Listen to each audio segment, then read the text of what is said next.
et elle conçut du Saint-Esprit. Voici la servante du Seigneur. Qu'il me soit fait selon votre parole.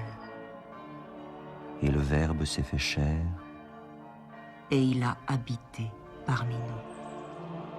Priez pour nous, Sainte Mère de Dieu, afin que nous soyons rendus dignes des promesses du Christ.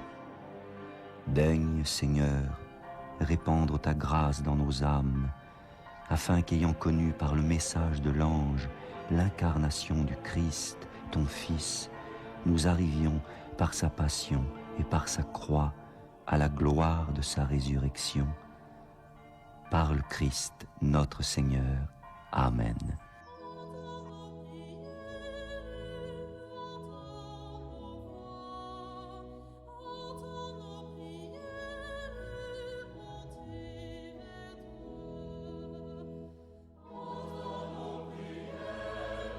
Seigneur, dans le silence de ce jour naissant, je viens te demander la paix, la sagesse, la force.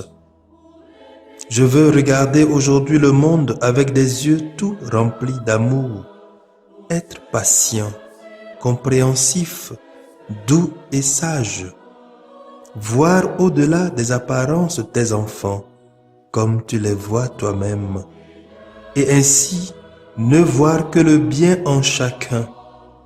Ferme mes oreilles à toute calomnie. Garde ma langue de toute malveillance. Que seules les pensées qui bénissent demeurent en mon esprit. Que je sois si bienveillant et si joyeux que tous ceux qui m'approchent sentent ta présence. Revêts-moi de ta beauté, Seigneur, pour qu'au long de ce jour, je te révèle. Amen.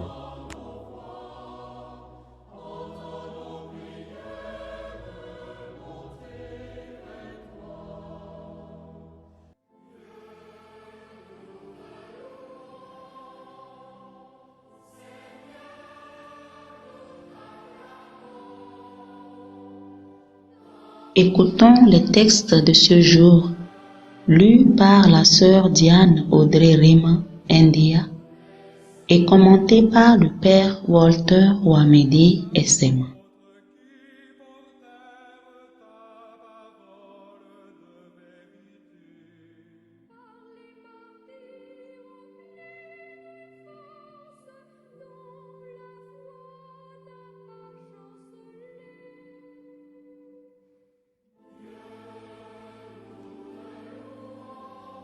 Première lecture.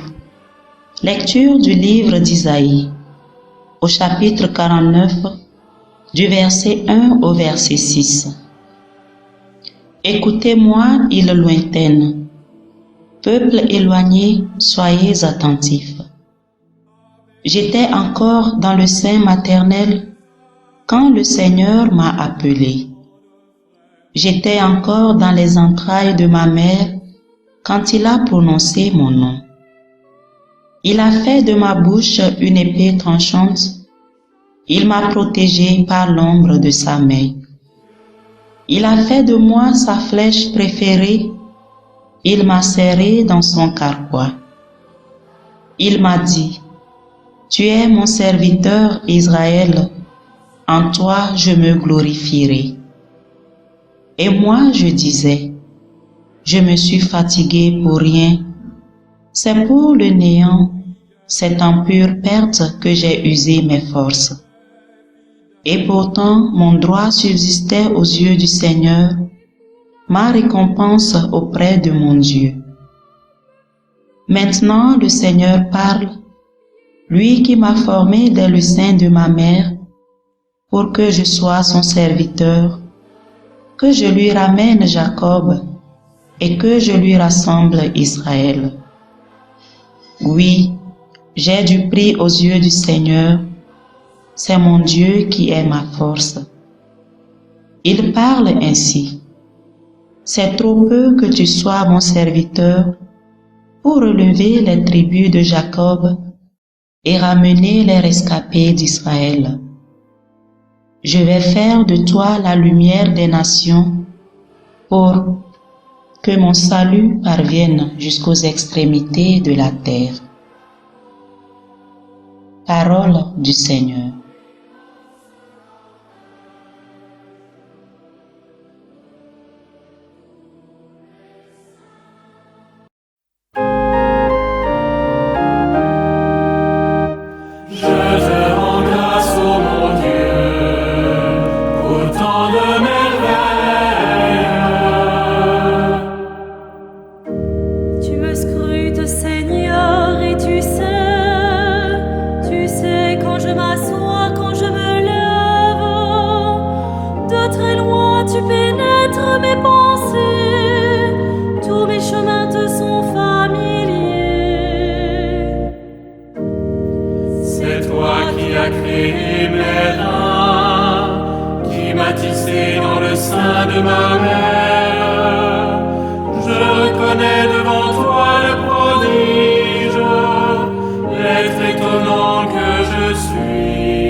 Deuxième lecture.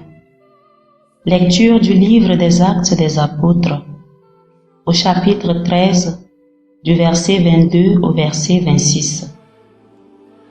Dans la synagogue d'Antioche de Pisidie, Paul disait aux Juifs: Dieu a suscité David pour le faire roi et il lui a rendu ce témoignage. J'ai trouvé David, fils de Jessé. C'est un homme selon mon cœur. Il accomplira toutes mes volontés. Et comme il l'avait promis, Dieu a fait sortir de sa descendance un sauveur pour Israël. C'est Jésus dont Jean-Baptiste a préparé la venue en proclamant avant lui un baptême de conversion pour tout le peuple d'Israël. Au moment d'achever sa route, Jean disait: Celui auquel vous pensez, ce n'est pas moi. Mais le voici qui vient après moi, et je ne suis pas digne de lui défaire ses sandales. Fils de la race d'Abraham, et vous qui adorez notre Dieu, frères, c'est à nous tous que ce message de salut a été envoyé. Parole du Seigneur.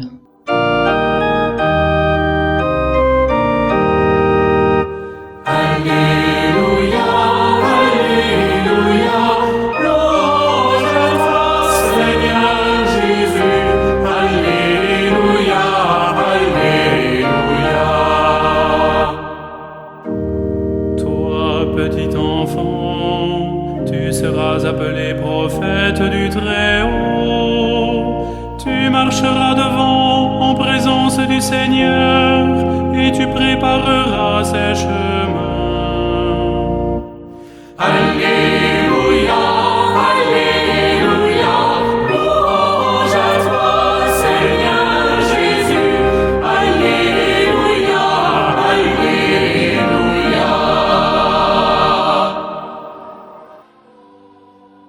Évangile de Jésus-Christ selon saint Luc, au chapitre 1 du verset 58 au verset 80. Quand arriva le moment où Élisabeth devait enfanter, elle mit au monde un fils. Ses voisins et sa famille apprirent que le Seigneur lui avait prodigué sa miséricorde et ils se réjouissaient avec elle. Le 8e jour, ils vinrent pour la circoncision de l'enfant. Ils voulaient le nommer Zacharie comme son père. Mais sa mère déclara: Non, il s'appellera Jean. On lui répondit: Personne dans ta famille ne porte ce nom-là. On demandait par signe au père comment il voulait l'appeler.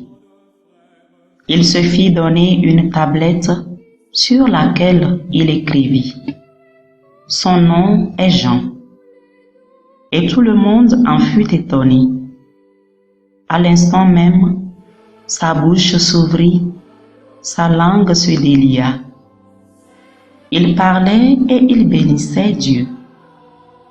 La crainte saisit alors les gens du voisinage, et dans toute la montagne de Judée, on racontait tous ces événements. Tous ceux qui les apprenaient en étaient frappés et disaient: Que sera donc cet enfant? En effet, la main du Seigneur était avec lui. L'enfant grandit et son esprit se fortifiait. Il alla vivre au désert jusqu'au jour où il devait être manifesté à Israël. Acclamons la parole de Dieu.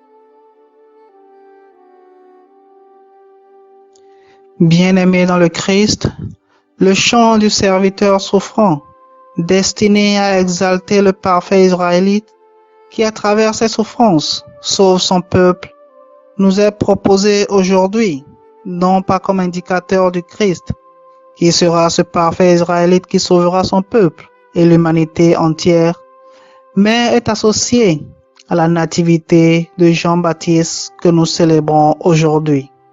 Celui-là même qui, depuis les entrailles de sa mère, a été destiné à être ce précurseur, pointant du doigt le Sauveur du monde.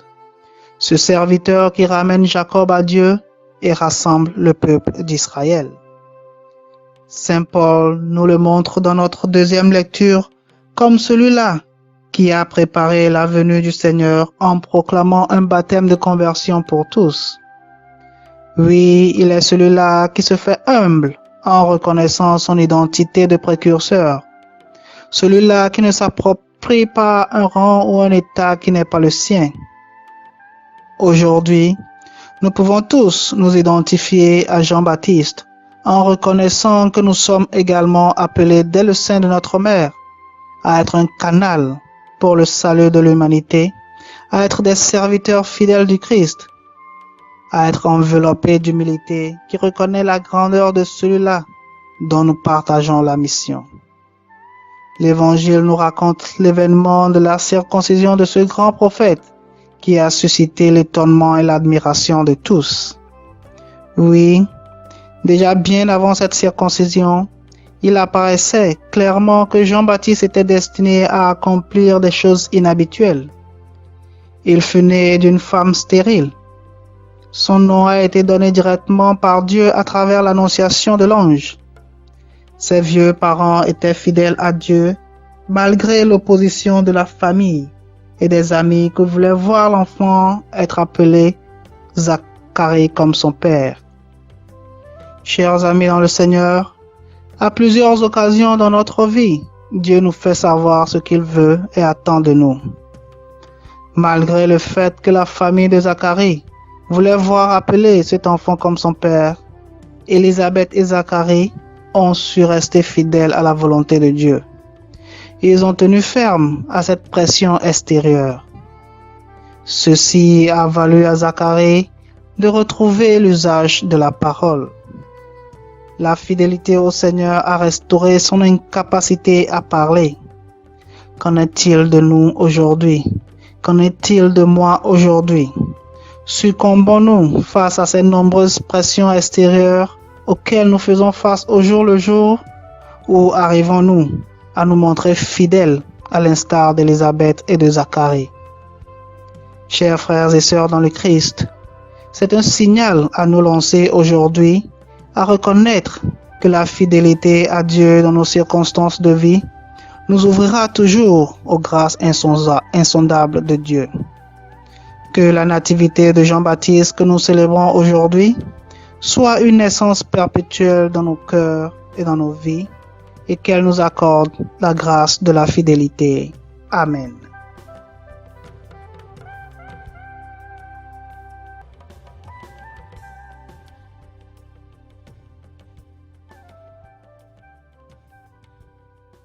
Le Seigneur soit avec vous et avec votre esprit. Que Dieu Tout-Puissant vous bénisse, le Père, le Fils et le Saint-Esprit.